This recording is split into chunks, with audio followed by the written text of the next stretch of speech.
Hey, welcome back to Japa Decoded, the channel where we share everything immigration, how to relocate abroad and how to thrive as an immigrant while you are there. Now, if you're planning to move to the UK, there is one thing I bet you never hear enough of, and that's the hidden cost of immigration. Now, I'm not talking about the visa fees, the rent, and all of those basic things, okay? I'm talking about the real hidden cost, the extra cost that you don't tend to hear about, but you will be experiencing sooner or later. Trust me, I've been there. So today I'll be breaking down the hidden cost of immigration to the UK, and this is something that you don't hear about often, but you definitely need to plan for. Okay, so let's dive right in. The first one is the immigration health surcharge, IHS. You're probably familiar with the visa fees, but do you know that the UK requires you to pay an immigration health surcharge when applying for your visa, and this can cost hundreds of pounds per year. I didn't expect that the first time we're planning to relocate. Like, I was calculating every other thing, like flight ticket, like rent, visa fee, every other thing, and then I didn't know there was something called immigration health surcharge, and having to realize how much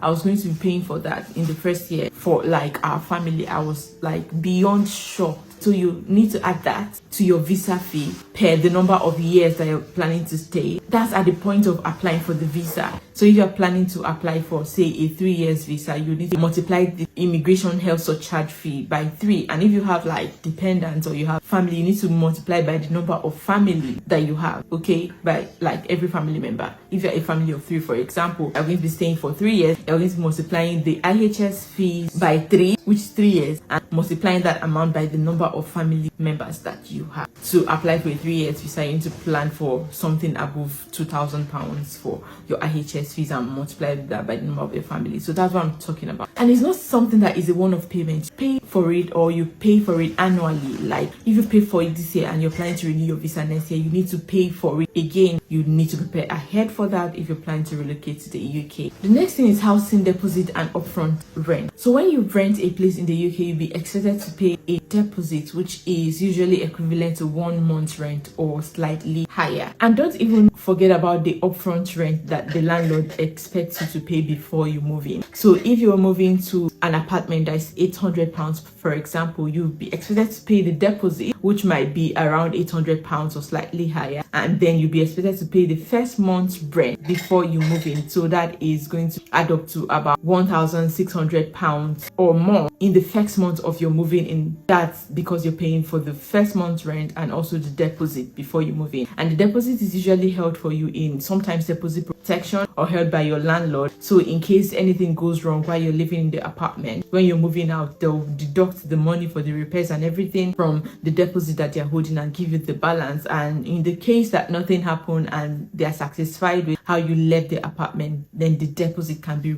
returned back to you at the end of your tenancy agreement. So that is something you should definitely prepare for. The next thing you should prepare for is transportation costs. In UK, public transport is like a lifesaver, it's a lifeline for most people. So most people you see in the UK tend to use the buses, the train, the tubes, for those that live in London and pass through London underground on a day-to-day basis. So even though the fares for the buses and like the trains are not as expensive, you can get a bus right now from anywhere from £1.75 or £2 and above for a trip. And when you buy it in bulk, say you buy a monthly ticket, a weekly ticket, it can be cheaper. But when you tend to add that up over time, per month or per year, it can add up quickly.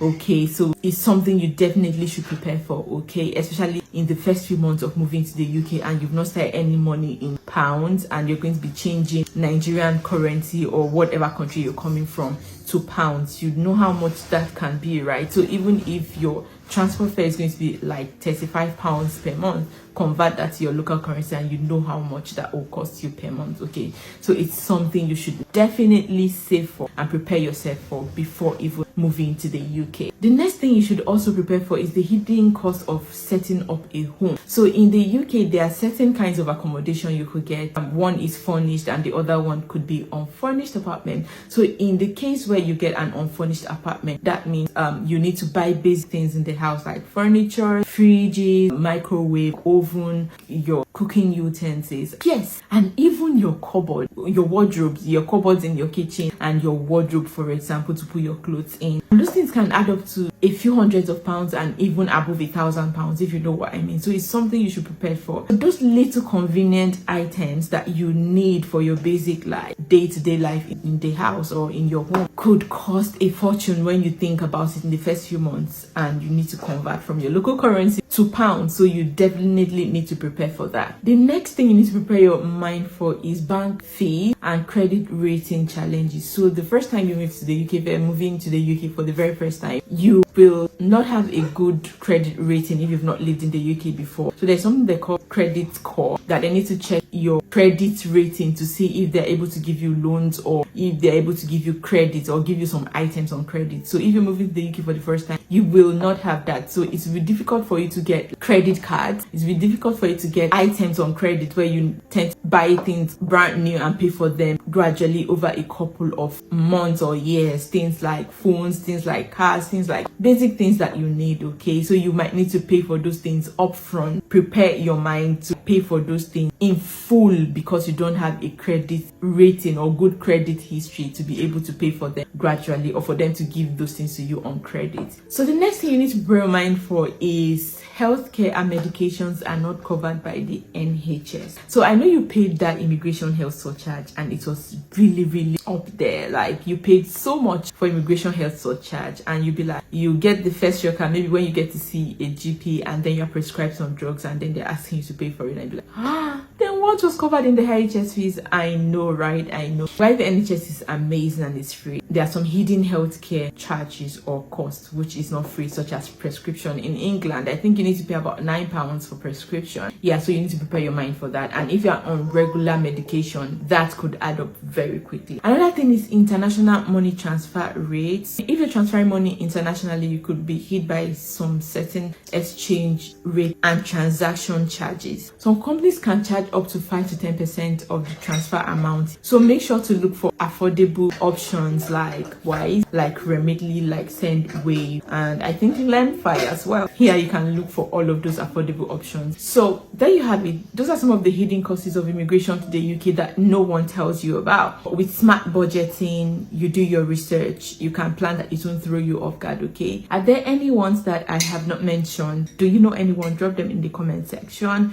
okay? And do well to subscribe to this channel, like this video, and share it with as many people that you know are planning to travel abroad. Until next time, stay prepared, stay informed, and let's make this travel abroad journey a lot more easier for you. See you on my next video. Bye bye.